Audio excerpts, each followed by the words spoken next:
Boa noite, irmãos, graça e paz, amém? Eu fiquei assustado, ela cantou vamos subir, para mim vocês já tinham subido, eu disse graça e paz, eu não ouvi nada, amém, irmãos? Pela primeira vez estou eu atrás desse púlpito, irmãos. No dia que chegou esse púlpito que foi comprado recentemente aqui pela nossa equipe, na nossa igreja, ele chegou junto com uma mesinha de apoio, é aquela mesinha ali, ó, do lado do piano aqui, ó, bem pequenininha. Disseram que aquilo ali é o meu púlpito. E aqui estou eu atrás do púlpito de gente grande. Mas irmãos, não é novidade que eu recebo, muitas vezes, certo questionamento de irmãos da nossa igreja que já não são mais do grupo dos jovens, não é?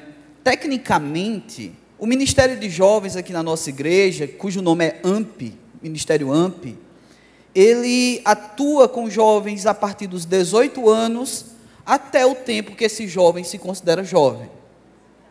E aí, muitos irmãos já não estão mais enquadrados nessa fase, porque começa a doer as costas e percebe que não é mais jovem.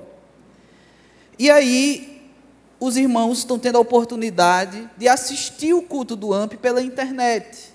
E eu tenho recebido constantemente pessoas perguntando, pastor Léo, por que você não prega no domingo como prega no sábado? Aí eu sempre explico, são públicos diferentes, a minha maneira de interagir também é diferente. Eu conheço muito dos jovens de gabinete, de atendimento, então eu sei a linguagem, mas eu não conheço a igreja do domingo como um todo. Mas aí eu aceitei parte do desafio. Eu vou pregar um pouco daquilo como eu pregaria para os jovens. E para isso eu vou me utilizar numa introdução agora da cultura pop. É uma coisa que eu uso também para me comunicar com jovens, é utilizar da cultura pop, e para isso eu vou precisar de um pouco da interação dos irmãos também, é coisa muito rápida e breve que eu vou trazer aqui como introdução. Mas um dos filmes que marcou gerações, e marcou minha vida, e mudou inclusive as prateleiras de loja de brinquedos, até hoje, são os filmes que vieram a partir do primeiro Jurassic Park. Antigamente você não achava dinossauros, uma prateleira em loja de brinquedo dedicada a dinossauros, porque é um bicho estranho.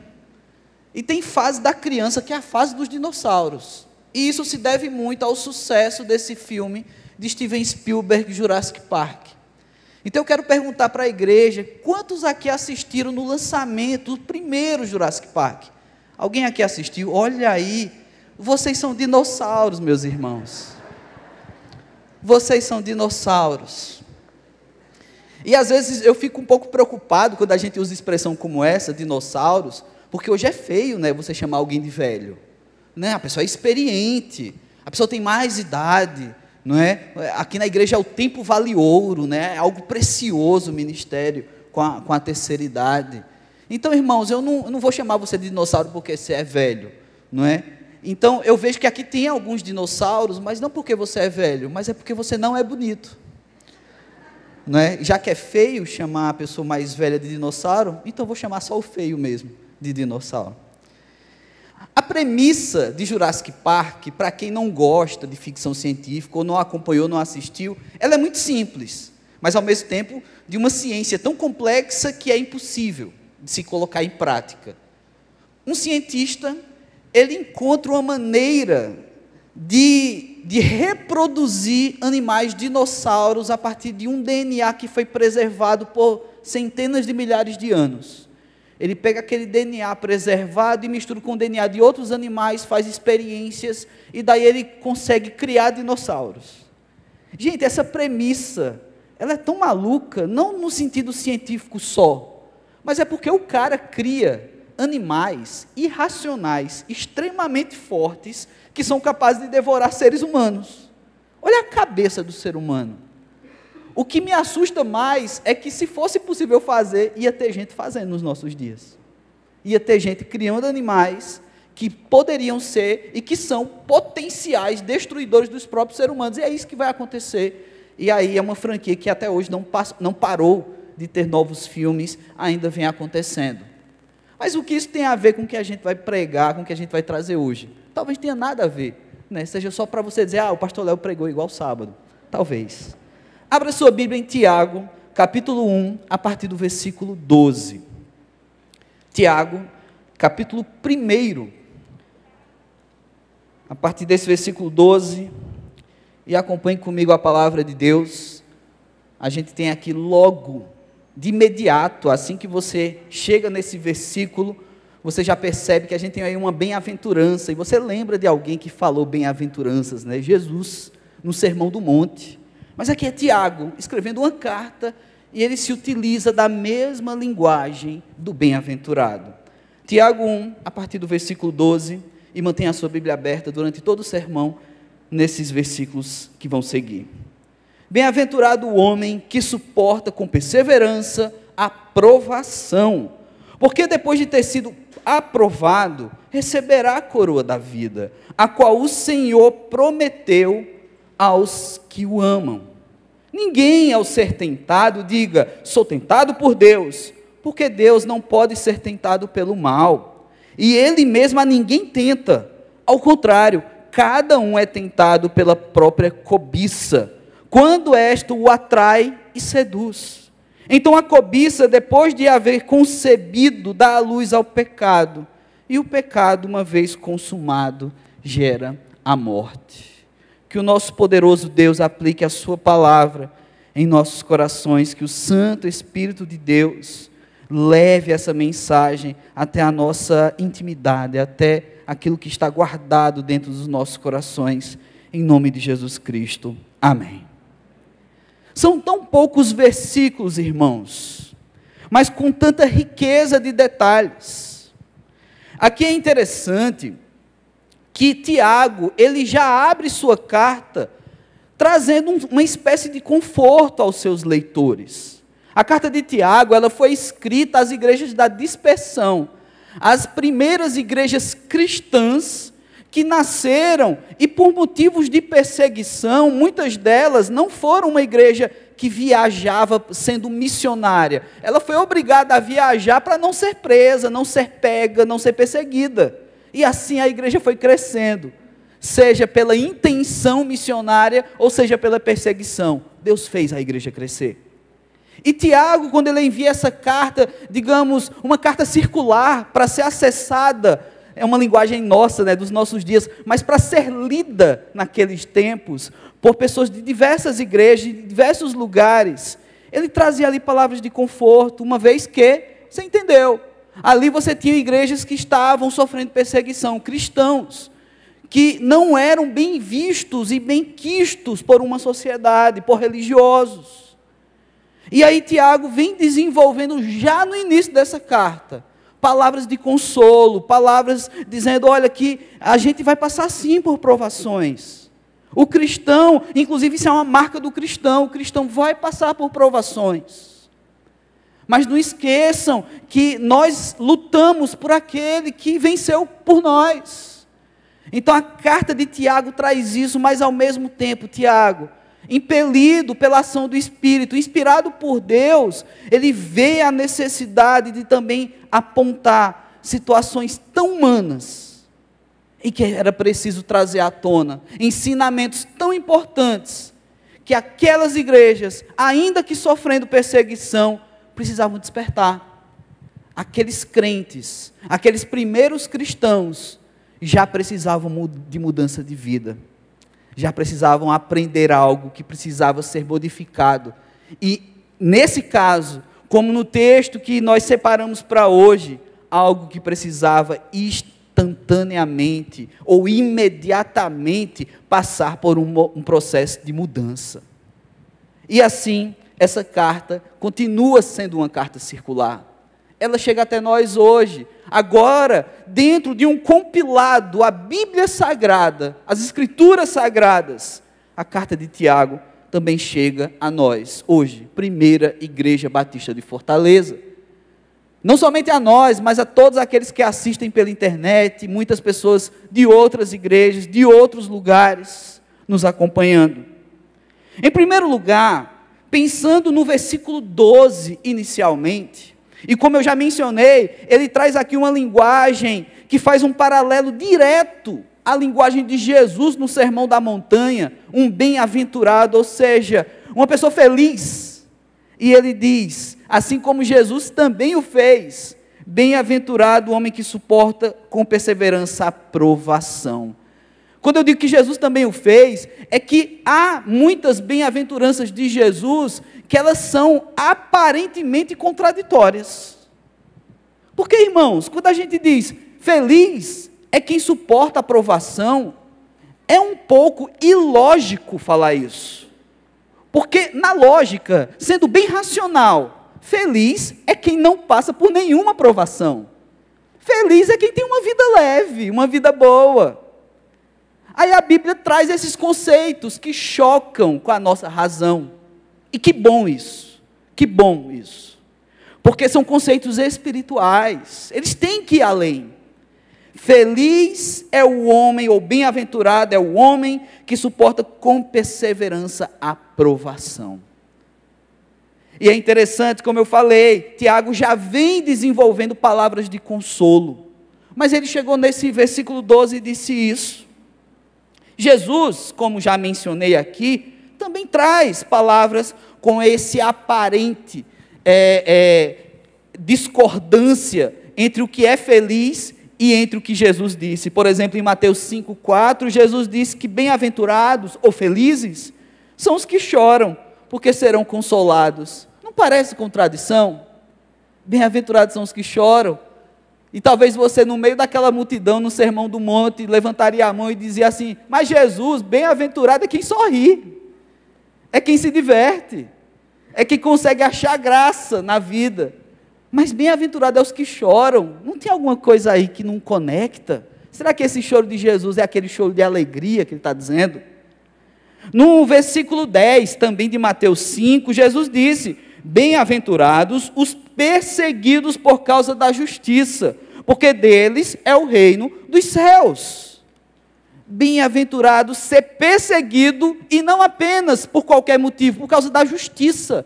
Olha que, como a Bíblia, ela quebra com as nossas premissas humanas de certo e errado. Perseguido por causa da justiça. Puxa vida, eu estou fazendo o que é certo, estou sofrendo perseguição, e o meu Senhor, Jesus Cristo, disse que eu sou bem-aventurado se isso acontecer. Humanamente falando, gente, se tem uma coisa que deixa a gente indignado, é a injustiça. E se a injustiça te persegue, se você é perseguido porque você é justo, e a injustiça bate à sua porta, você fica indignado. E muitos de nós até clamam a Deus, Deus, opera aí a tua vingança. Porque é assim que o gospel faz, porque ele leu na Bíblia que a vingança vem do Senhor. Mas às vezes a gente fica querendo acionar nas nossas orações, como se você tivesse o poder da vingança do Senhor. Quando a Bíblia diz que a vingança vem do Senhor, é que você não tem que colocar a mão nisso.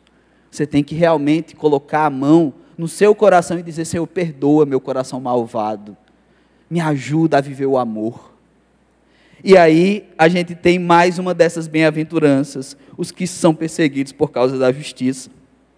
E ainda, versículos 11 e 12, na sequência aqui, desse capítulo 5 de Mateus, diz, bem-aventurados sois quando por minha causa vos injuriarem, vos perseguirem e, mentindo, disserem todo mal contra vós. Regozijai-vos e exultai. Aqui Jesus, ele ainda acrescenta, você é feliz, você é bem-aventurado, e depois que isso acontecer, essa perseguição, injúrias, mentiras contra você, aí Jesus ainda diz, regozijai-vos, ou seja, se alegrem muito, porque é grande o vosso galardão nos céus, pois assim perseguirão os profetas que viveram antes de vós. Ou seja, você não é o único que está passando por isso, você não tem o direito de ficar injuriado, se te perseguirem por causa da justiça, se mentirem contra você quando você está no Senhor, está na certeza de que está fazendo a coisa certa pelo Senhor, você não tem motivo para ficar injuriado, sabe por quê? Porque antes de nós já tantos passaram por isso, porque o galardão deles não é aqui não, irmãos.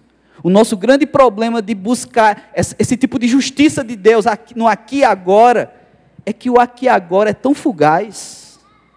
O aqui e agora vai passar. A Bíblia diz que a nossa vida é como uma fumaça que se dissipa. A nossa vida, ela importa muito, porque por tudo aquilo que Jesus fez na cruz. A nossa vida importa porque ela não tem durabilidade para acabar, ela é eterna.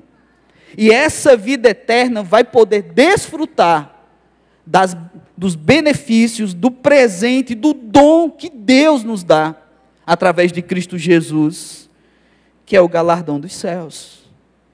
Que muitos antes de nós, conforme o próprio Jesus disse, também passou por essas coisas. Mas eles são felizes, porque deles é o galardão. Então, irmãos, diante de tudo isso, esse pequeno compilado de bem-aventuranças, a gente volta a Tiago, quando ele diz que bem-aventurado é o homem que suporta com perseverança a provação. Mas tem um detalhe. Quando a gente continua a leitura desse texto, percebe que Tiago, ele não está falando necessariamente o que é perseguido por causa da justiça, ele não está falando sobre aquele que sofre de mentiras, injúrias, perseguição de outras pessoas porque são cristãos. Essa provação que Tiago está falando envolve algo que está dentro de nós. E é aí que o texto começa a ficar complexo. Porque, gente, fácil é falar dos outros, mas falar de nós mesmos é tão difícil, não é? É tão complexo olhar para dentro. Por isso que é mais fácil falar da vida alheia. Não é? Por isso que é mais fácil olhar para o problema do outro, porque abrir o coração e dizer o que realmente está dentro de você, às vezes você não consegue fazer isso nem só para Deus em oração. É muito complexo, sua vida é complexa, você é uma construção de tantas coisas. Família, trabalho, a busca por felicidade. Muitos têm numa sequência de vida outras religiões que já fizeram parte, outras denominações, frustrações ao longo da vida. Há tanta história, gente, dentro de cada vida. É tão complexo isso. A gente olha para uma criança e ouve uma criança dizendo assim, que sofre porque não ganhou o presente do Dia das Crianças do ano passado. Aí você tem inveja dessa criança e diz, você não sabe o tanto de boleto que eu tenho para pagar. Como é bom você sofrer por falta de um presente, né? A vida adulta é outra coisa. Nós somos uma série de complexidades. E é disso que Tiago vai entrando aqui. Tiago, ele escreve uma carta tão pequena, mas tão íntima, porque ele quer mexer com a intimidade das pessoas dessas igrejas. Então, ainda no versículo 12, ele vai dizer, bem-aventurados são essas pessoas que perseveram a provação. Daqui a pouco a gente vai falar mais sobre que provação é essa, mas eu já disse que essa provação é interna, é algo seu e meu, é humano. E ele vai dizer, porque essa pessoa, depois de ter sido aprovado, ok? Depois de ser aprovado, receberá a coroa da vida, a qual o Senhor prometeu aos que amam. Aqui a gente já tem uma palavra que ela é contraposta ao versículo 15, mas isso a gente vai guardar mais para o fim. Porque ele vai dizer que bem-aventurado é esse que sofre a perseguição, porque a esse é dado a coroa da vida. Mas lá no versículo 15 ele vai dizer a consequência daquele que não sabe lidar com essa provação, e é justamente a morte. Mas calma aí, vamos seguir os versículos conforme eles foram escritos. Versículo 13 e 14, ele fala aí sobre essa tentação. E é um texto maravilhoso, porque ele já diz muito aqui. Ninguém ao ser tentado diga, sou tentado por Deus. Porque Deus não pode ser tentado pelo mal, e Ele mesmo a ninguém tenta. Irmãos, a gente, no Ministério de Jovens, nós temos um discipulado, cujo nome dele é 1 a 1. São 16 lições que os nossos jovens fazem uns com os outros, conforme o nome já diz, 1 a 1. São 2 jovens, um aprendendo com o outro sobre Jesus Cristo. E uma dessas lições é uma lição até grande, a maior lição do nosso discipulado. Nós temos ele impresso, nós temos em PDF. Se o irmão quiser acessar ou quiser adquirir, na secretaria tem, só por curiosidade, você pode acessar, você não precisa ser do Ministério dos Jovens para comprar um nosso 1 a 1. Mas, irmãos, uma das lições é sobre o fruto do Espírito e as obras da carne. Você já conhece esse texto. Paulo escrevendo ali aos Efésios, ele vai discorrendo sobre isso. E ali você tem algo muito interessante, que é autoexplicativo. O que é fruto do Espírito não tem outra fonte, é do Espírito. E o que é obra da carne, é da carne. Mas sabe o que eu acho impressionante? Toda vez que eu estou fazendo discipulado com algum jovem, e chega nessa lição, eu faço questão de mencionar essa minha curiosidade, como eu enxergo o mundo gospel. É que a gente gosta de inverter as coisas. Às vezes, tem obra da carne que você quer colocar a culpa no mundo espiritual. E tem fruto do Espírito que carnalmente você quer fazer acontecer, forjar, como se fosse possível. E eu dou exemplos. Sobre tentação, que é o assunto que a gente tem aqui. Tem gente que sofre uma tentação, que vacila e cai na tentação, e vivencia aquela tentação. Aí ele vai dizer, pastor, o senhor sabe, né? Foi Satanás. É uma obra da carne. Por exemplo, a pornografia, por exemplo, uma vida sexual depravada, é obra da carne. Está escrito lá, Paulo escreveu que isso é obra da carne. Ira, facções, bebedices e tantas outras coisas. Obra da carne. Aí a pessoa diz, pastor, mas o senhor sabe, não fui eu, foi Satanás.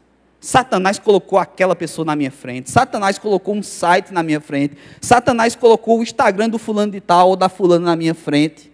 Meu irmão, isso é obra da carne. Satanás nem sabia, agora está sabendo. Que foi ele, tu está colocando na conta dele, mandando um boleto para a casa dele, ele nem sabia disso. Pois é. Por outro lado, o fruto do Espírito, como por exemplo, paciência, tem gente que acha que é possível desenvolver paciência por força própria. Não, vou me esforçar para ser paciente, meu irmão. Se esforce para buscar a Deus, porque o fruto de quem tem Deus, parte desse fruto é paciência. Você não vai conseguir forjar paciência por conta própria, porque naturalmente nós somos impacientes, está dentro do nosso DNA. Eu conheço gente que tentando ser paciente, ficou impaciente porque não conseguiu ser paciente. Não dá, gente. Isso está no nosso DNA. O que é fruto do Espírito, é do Espírito. Mas o que é obra da carne, assuma seu boleto. O que é obra da carne, é da carne.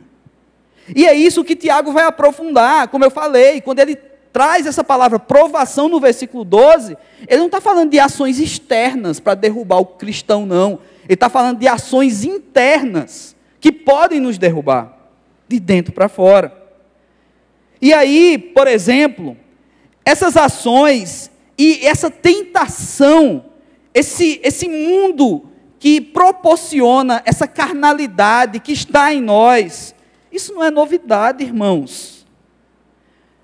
Lá em Gênesis, capítulo 4, versículos de 3 a 7, diz o seguinte: aconteceu que no fim de uns tempos, trouxe Caim, do fruto da terra, uma oferta ao Senhor. Abel, por sua vez, trouxe das primícias do seu rebanho e da gordura deste.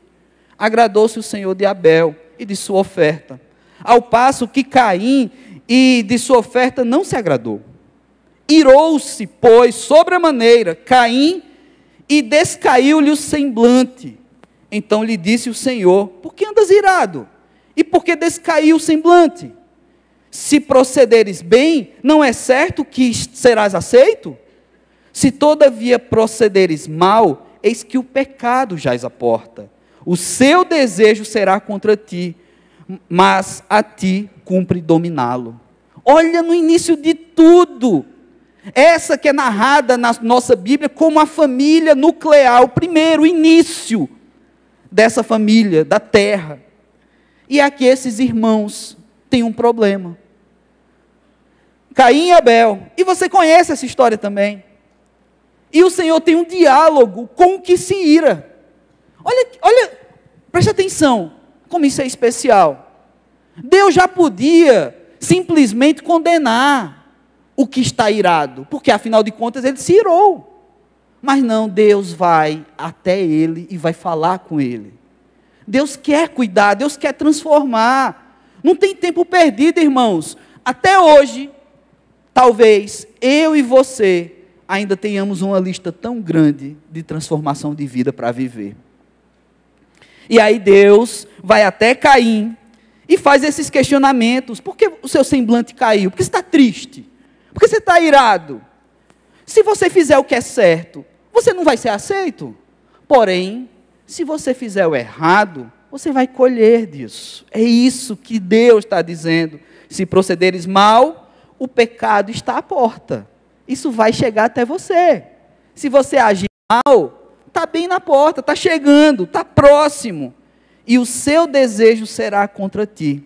E aí Deus diz, mas a ti cumpre dominá-lo. Ou seja, traduzindo e fazendo um retorno à carta de Paulo aos Efésios sobre as obras da carne, meu irmão, minha irmã, o que Deus está dizendo aqui para Caim é: se a tua carne está operando essa ira, é na carne que você tem capacidade de lutar contra isso. Você tem que dominar, porque isso é obra da carne. Você não consegue dominar o espírito, mas a carne você pode dominar, porque a Bíblia diz que o espírito sopra onde quer. É Deus que opera o espírito. Você não controla o Espírito Santo de Deus, mas a carne é você que controla.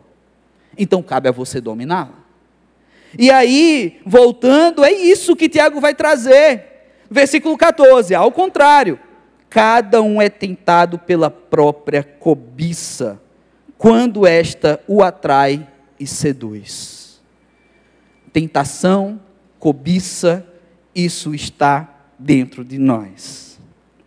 Lá em João, capítulo 8, versículos 10 e 11, diz o seguinte: erguendo-se Jesus, e não vendo a ninguém mais, além da mulher, perguntou-lhe: mulher, onde estão os teus acusadores? Ninguém te condenou? Respondeu ela: ninguém, Senhor. Então lhe disse Jesus: nem eu tampouco te condeno, vai e não peques mais. Essas últimas palavras de Jesus para essa mulher, elas precisam ficar ecoando, martelando na nossa mente. Vai, não peques mais. Olha o que Jesus faz. Você conhece também essa história. Essa mulher foi apanhada em adultério. Ela foi apanhada em flagrante adultério. E aí os religiosos se aglomeram. Não era Covid, podia se aglomerar. E ao invés de usar máscaras, eles usam pedras. E aquelas pedras são para atingir aquela mulher, onde de repente ela poderia ser simplesmente morta, apedrejada, ali, no meio da rua. Porque a religião dava margem para eles agirem dessa forma. Porque ali já é tudo, é um tribunal vivo. Fica a referência. Porque eles estão ali para julgar, dar o veredito final e a condenação, tudo de uma vez. Homens pecadores, igual a gente. Fazer tudo isso. E aí, essa cena é maravilhosa, porque entra Jesus, e tem toda aquela situação de Jesus fazendo rabisco na areia, e meio que incomodando aquela situação, onde Jesus, ele traz aquelas palavras: quem não tem pecado que atire a primeira pedra. As pedras não são mais atiradas naquela mulher, são largadas, e os homens vão embora, os julgadores vão embora. E aí no texto que nós lemos, tem agora somente duas pessoas na cena, Jesus e a mulher. E aí Jesus faz perguntas: cadê os teus acusadores? Estão aqui não, ninguém me acusa. Pois é, nem tampouco eu. Jesus perdoou. Jesus trouxe para aquela mulher algo tão especial, que foi tirar o peso, disse: olha, isso não é mais um peso na tua vida, os teus pecados foram retirados. Mas aí Jesus deu uma tarefa de casa para aquela mulher: vai e não peca mais. Jesus, com o poder que ele tem de retirar os pecados, ele podia dizer: olha, vai e vive qualquer vida, porque eu vou continuar tirando os teus pecados. Só que Jesus diz: vai e não peques mais. Ele disse para a mulher que ela deveria controlar a cobiça, os desejos, a tentação, toda a carne dela. Uma mulher que acabou de se converter. Sabe, irmãos, quando a gente vai falar com uma pessoa nova convertida e diz: meu irmão, está errado isso que tu está fazendo, para de fazer isso. A pessoa se ofende. Mas pastor, acabei de chegar na igreja, o senhor já vai dizendo que eu tenho que parar. Mas Jesus fazia isso. Você está em pecado? Estou. Você está perdoada. Mas não faça mais não. Acabou. Tem gente que quer ficar na igreja recebendo cuidado pastoral e aceitando que está tudo bem continuar em pecado. Não está tudo bem não, irmão. Não está tudo bem nada. É pecado. E agora, no último versículo do texto que nós lemos, a gente vê que tem consequências e elas são duras, pesadas, sobre quem continua no pecado. O texto vai dizer, e eu faço questão de repetir Tiago 1,15, porque essa cobiça que é carne, que é obra da carne, essa cobiça, depois de haver concebido, depois de estar instaurada na tua carne, ela dá luz ao pecado. Não é a cobiça que faz o pecado, ela dá luz, ela mostra que o pecado é possível. Quem peca é você, quem peca sou eu, é o ser humano. E uma vez o pecado sendo consumado, sendo praticado, ele gera a morte. Está aí o contraste que eu falei no começo, versículos 12 e versículos 15. O versículo 12, Tiago vai dizer que bem-aventurado é o que suporta a provação, e agora você sabe que provação é essa que Tiago está falando. É a nossa carne, são obras da carne.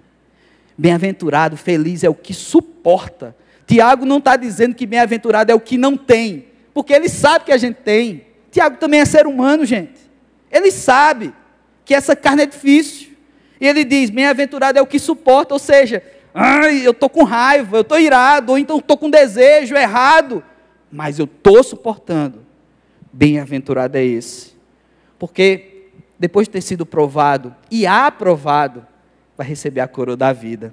Mas infelizmente, aquele que se deixa levar pela cobiça, essa cobiça aponta o pecado, e o pecado sendo consumado, ou seja, praticado, ele gera morte. Então, irmãos, sobre essa morte, sobre uma vida que precisa estar em constante mudança, a minha pergunta é: até quando a gente vai conviver com essas coisas? Até quando a gente vai ter conhecimento? Pecado consensual. Você já sabe que está pecando. Você sabe que é pecado, mas faz.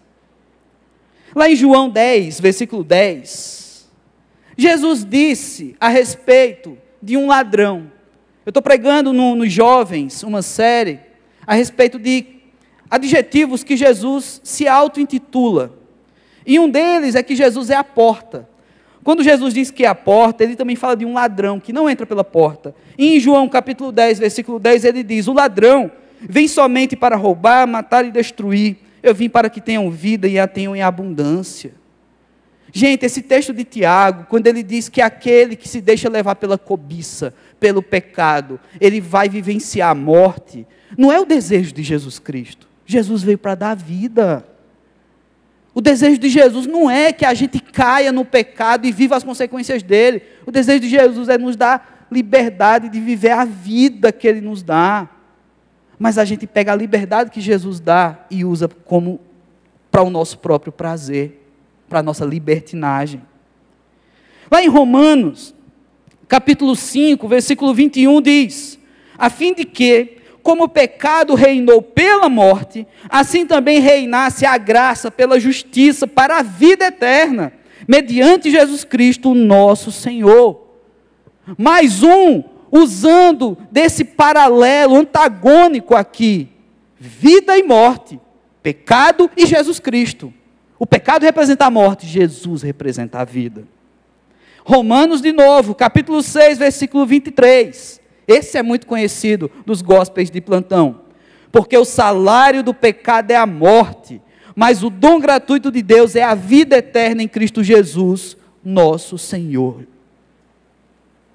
Então já está tudo tão claro. O salário do pecado é a morte. Aquele que se deixa levar pela cobiça, dá luz ao pecado, o pecado consumado gera morte. Pecado, morte, Jesus, vida. Irmãos, nós não somos a Igreja Batista do pecado e nem a Igreja Batista da morte. Nós somos a Igreja Batista do Senhor Jesus. Melhor, nós somos a Igreja do Senhor Jesus.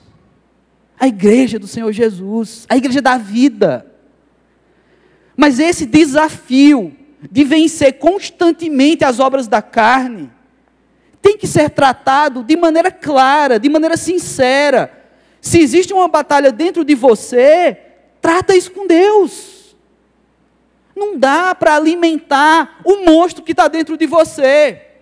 Porque de repente, você está fazendo a mesma premissa ridícula de um filme como Jurassic Park. Você está criando dinossauro para devorar você mesmo. Você está criando os seus próprios monstros. Assim é quando a gente alimenta o pecado. Assim é quando a gente se deixa levar pela cobiça. E aí depois, o monstro vem e devora, e você quer colocar a culpa em Deus? Porque Deus deixou? Ou em Satanás? Porque ele é mais forte que você? Tiago disse, ninguém culpe a Deus, porque Deus não é tentado e nem tenta ninguém.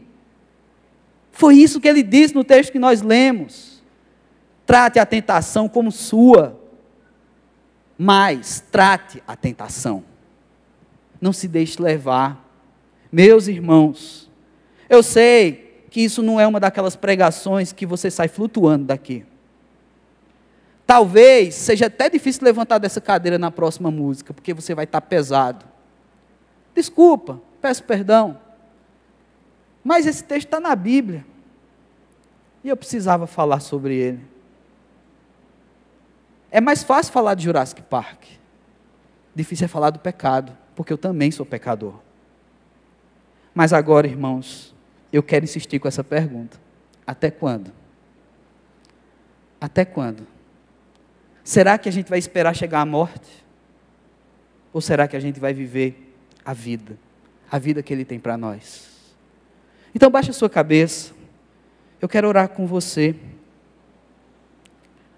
Eu não quero expor ninguém, porque eu acho que essa oração ela é muito íntima, ela é muito sincera, é algo entre você e Deus, algo que de repente está bem guardado aí, na tua intimidade. E eu queria agora, nesse momento, de cabeça baixa, olhos fechados, te convidar a acessar essa tua intimidade, lá dentro do teu coração, algo que você pode se abrir com Deus agora, com Deus. E eu quero que você faça para você essa pergunta, até quando? Até quando esse pecado? Até quando essa cobiça? Até quando? Isso é para crentes, isso é para visitantes, isso é para quem está conhecendo a igreja, essa pergunta é para todos nós, é para mim. Até quando esse pecado, essa cobiça? Até quando essa obra da carne? Até a morte? Não, irmãos. Somos a igreja que segue o autor da vida. Então acessa a tua intimidade e coloca isso nas mãos do Senhor. Você sabe qual é a tua cobiça. Você sabe qual é o teu pecado. Isso tem nome. Isso tem sentimento. Isso está dentro de você. Você sabe. Não sou eu aqui, eu não sou adivinho, não sou pastor de revelação, de desgraça. Você sabe. Eu quero que você abra seu coração para Deus. Entrega a Deus. Deus, é hoje o dia. Chegou a hora. Essa pergunta até quando? O dia é hoje, é esse domingo, é nessa noite que eu me entrego ao Senhor, me entrego para a vida. Eu não quero provar dessa morte. Eu não quero. Então fala com Deus. Apresenta o teu pecado ao Senhor. Deus amado, nós queremos, ó Pai, com muita sinceridade, Deus, apresentar nossas vidas, porque Deus, eu sou pecador, ah Senhor Deus, lutas na minha carne, no meu interior, mas que o Senhor conhece tão bem, o Senhor sabe o que está dentro do meu coração. Deus amado, a tua palavra diz que o Senhor me conhecia quando eu estava sendo gerado no ventre da minha mãe. quanto mais hoje. Como o Senhor me conhece e como eu tenho vergonha de ser tão conhecido pelo Senhor. Mas Deus, eu não estou sozinho aqui nessa noite. Cada um dos meus irmãos que ouvem essa mensagem também são muito bem conhecidos pelo Senhor. Então Deus, cada um que corajosamente nessa hora acessou sua intimidade, aquela cobiça guardada, aquele pecado praticado, aquela situação, Deus, que sabe que não está em consonância com a Tua verdade, que sabe, ó Pai, que gera morte, ou que descobriu hoje, que essa cobiça não tem culpa espiritual, mas está na nossa carne, Deus.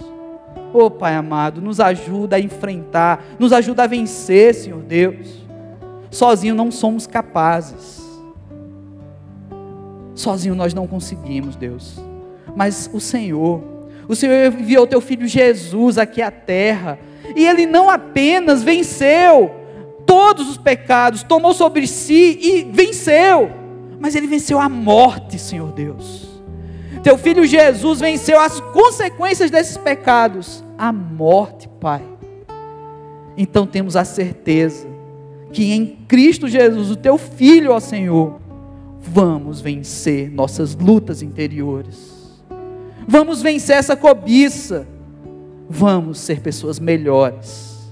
E sim, Deus, tanto crentes como descrentes, todos nós aqui, hoje, precisamos continuar mudando de vida. Então nos ajuda, Senhor Deus, na nossa mudança de vida, nos ajuda a ser imitadores do Teu Filho Jesus, nos ajuda, Deus, a ser conforme o Teu querer e ter uma vida que Te agrade, Senhor Deus. Sim, Deus, nós queremos ser bem-aventurados por resistir às provações e receber a coroa da vida, ó Pai. É assim que nós oramos, em nome de Jesus Cristo. Amém.